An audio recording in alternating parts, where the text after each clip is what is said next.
नमस्ते। आज के इस खास एनिमेटेड विश्लेषण में हम गुप्त साम्राज्य के इतिहास के एक बेहद इंटेंस और इमोशनल पल में गोता लगाने वाले हैं। इसे चांद और सिंह का दृश्य कहा जाता है। हम इस पूरी कहानी को एक सिनेमैटिक एनिमेटेड स्टोरी बोर्ड की तरह डिकोड करेंगे, जहां सिर्फ शब्दों से हम वो विजुअल्स, वो बैकग्राउंड म्यूजिक और वो गहरी भावनाएं महसूस करेंगे। तो चलिए, बिना किसी देरी के इस दिलचस्प दुनिया में कदम रखते हैं। शुरुआत ही देखिए कितनी कमाल की लाइन से होती है। कुछ लोग चांद को आसमान में ढूंढते हैं और कुछ भाग्यशाली लोग उसे अपने सामने देख लेते हैं। क्या डायलॉग है ना? ये लाइन हमें तुरंत हुक कर लेती है। ये सिर्फ एक राजा की तारीफ नहीं है, बल्कि ये साफ बता देती है कि यहाँ पोएटिक रोमांस और खतरनाक महल की राजनीति आपस में टकराने वाले हैं। ये एक ही पल में पूरे सीन का टोन सेट कर देता है। तो सबसे पहले इस सिनेमैटिक दृश्य को अपने दिमाग में सेट करते हैं। चलते हैं गुप्त साम्राज्य की स्वर्ण नगरी उज्जैनी में। जरा अपनी आंखें बंद करके इमेजिन कीजिए, उज्जैनी की एक खूबसूरत रात है। आसमान में पूर्णिमा का पूरा चांद खिला है, बारिश अभी अभी रुकी है, तो वो जो मिट्टी की सूंधी खुशबू होती है ना, वो हवा में खुली हुई है।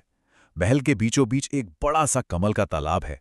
बैकग्राउंड में बहुत ही सॉफ्ट शांत वीणा की धुन बज रही है, और वहां सफेद लिबास में राजकुमारी ध्रुव स्वामिनी बिल्कुल अकेली बैठी हैं। सब कुछ इतना शांत है, जैसे किसी बड़े तूफान के आने से पहले की खामोशी हो। अब इस शांत और खूबसूरत माहौल में होती है एक बहुत ही काव्यात्मक और नाटकीय एंट्री। यहां फ्रेम में आते हैं चंद्रगुप्त द्वितीय विक्रमादित्य। लेकिन ध्यान दीजिए, वो सिर्फ एक प्रेमी की तरह नहीं आ रहे हैं। उन्होंने काले राजसी कपड़े पहने हैं, कमर पर एक भारी तलवार लटकी है, और उनके चौड़े कंधों पर बारिश की कुछ बूंदें चांद की रोशनी में चमक रही हैं। और जैसे ही वो स्क्रीन पर आते हैं, वो जो वीणा की धुन थी ना, वो एकदम से एक धीमी इमोशनल बांसुरी में बदल जाती है। ये साउंड डिजाइन ही आपको बता देता है कि ये इंसान कितना पावरफुल है। और फिर तालाब के पानी में चांद की परछाई देखते हुए वो ये कमाल की बात कहते हैं, तलवारों से जीते होंगे कई राजा इस धरती पर मैंने तो एक मुस्कान के आगे अपना दिल हार दिया। सोचिए, एक ऐसा योद्धा जिसने अनगिनत जंगें लड़ी हैं, वो अचानक इतना वल्नरेबल, इतना इमोशनल हो जाता है। ये मोमेंट दिखाता है कि सबसे कठोर इंसान भी प्यार के आगे कैसे पिघल सकता है। अगर हम इसे एक एनिमेटर के नजरिए से देखें, तो इस एक सीन में ध्रुव स्वामिनी के एक्सप्रेशंस का जो ट्रांजिशन है, वो मास्टर क्लास है। पहले उनके चेहरे पर एक फॉर्मल हल्की सी स्माइल आती है, फिर वो बदलकर एक बहुत ही गहरी प्यार भरी नजर बन जाती है। लेकिन तभी अचानक उन्हें महल के नियमों और पकड़े जाने का डर सताने लगता है, और उनकी आंखों में आंसू तैरने लगते हैं। ये पूरा साइकोलॉजिकल शिफ्ट सिर्फ कुछ सेकंड्स में होता है। और यहीं से कहानी में एक नया मोड़ आता है, जिसे हम कह सकते हैं सत्ता का भारी बोझ। यहां हमें एक बहुत ही शॉकिंग कॉन्ट्रास्ट देखने को मिलता है। ध्रुव स्वामिनी महल की कड़वी सच्चाई जानती हैं। वो कहती हैं कि ये दीवारें प्यार नहीं समझती, यहां रिश्ते सिर्फ पावर से तय होते हैं। लेकिन इसके जवाब में चंद्रगुप्त जो वादा करते हैं, वो रोंगटे खड़े कर देने वाला है। वो बिना पलक झपकाए कहते हैं, तो मैं सत्ता बदल दूंगा। मतलब वो सिर्फ उनके लिए पूरे सिस्टम को, पूरे साम्राज्य को उखाड़ फेंकने की बात कर रहे हैं। ये कोई आम रोमांस नहीं है, ये बगावत की शुरुआत है। जब ध्रुव स्वामिनी कहती हैं कि कोई हमें देख लेगा, तो चंद्रगुप्त का जवाब एक खतरनाक भविष्यवाणी जैसा लगता है। वो कहते हैं, इतिहास लिखेगा कि एक राजकुमार अपने साम्राज्य से ज्यादा एक लड़की से प्रेम करता था। इन शब्दों का वजन महसूस कर रहे हैं आप? ये डायलॉग इस कहानी के स्टेक्स को आसमान पर ले जाता है। ये साफ कर देता है कि अब जो भी होगा वो इतिहास के पन्नों में हमेशा के लिए दर्ज होने वाला है। इस भारी टेंशन के बीच कहानी में आता है एक बहुत ही प्यारा और प्रतीकात्मक सफेद फूल। इमेजिन कीजिए, एकदम से हवा का एक तेज झोंका आता है और पास के पेड़ से एक बहुत ही नाजुक सा सफेद फूल टूटकर तालाब में गिरता है। महल की इस डार्क और पावर हंग्री पॉलिटिक्स के बीच ये सफेद फूल उनके प्योर और नाजुक रिश्ते का एक परफेक्ट विजुअल मेटाफर है। चंद्रगुप्त का उस फूल को उठाना और बहुत ही जेंटल तरीके से ध्रुव स्वामिनी के बालों में लगाना, ये एक ऐसा सिनेमैटिक मोमेंट है जहां लगता है जैसे वक्त बिल्कुल रुक गया हो। लेकिन ये ठहराव ज्यादा देर नहीं रहता। अब आती है वो घोषणा जो आज के जमाने में इंटरनेट ब्रेक कर देती।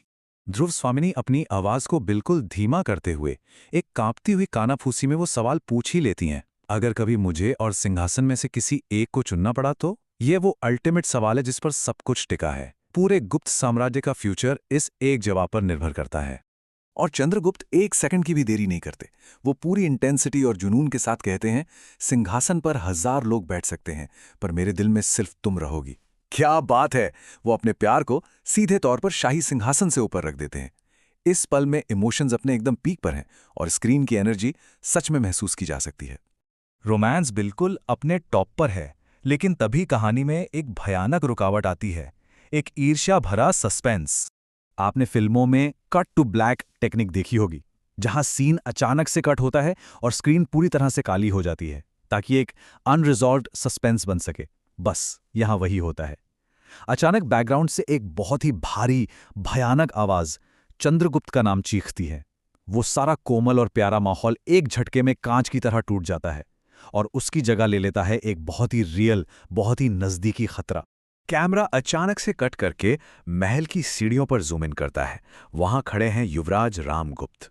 उनके एक्सप्रेशंस देखिए, आंखों में एक भयानक ईर्ष्या है, चेहरे पर एक बहुत ही अजीब, जबरदस्ती की डरावनी सी मुस्कान है। और सबसे शॉकिंग डिटेल, उन्होंने अपनी मुट्ठियां इतनी जोर से बींच रखी हैं कि उनके खुद के नाखूनों से खून रिसने लगा है। ये खून उस नाजुक सफेद फूल के बिल्कुल अपोजिट है।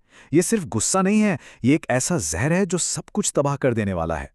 रामगुप्त के खून से सने हाथों की इस खौफनाक इमेज के साथ ये पूरा सीन हमें एक बहुत ही डार्क क्लिफ हैंगर पे छोड़ देता है और जाते जाते ये हमें एक ऐसे सवाल के साथ छोड़ जाता है जो दिमाग से निकलेगा नहीं। जब एक इतना पवित्र और गहरा प्यार किसी साम्राज्य की हिंसक सत्ता से सीधा टकराता है तो इसके नतीजे कितने भयानक हो सकते हैं। इस निषिद्ध प्यार की कीमत चुकाने के लिए इन शाही दीवारों के पीछे अभी और कितना खून बहने वाला है। इसी सवाल के साथ आज का हमारा ये खास विश्लेषण यहीं खत्म हो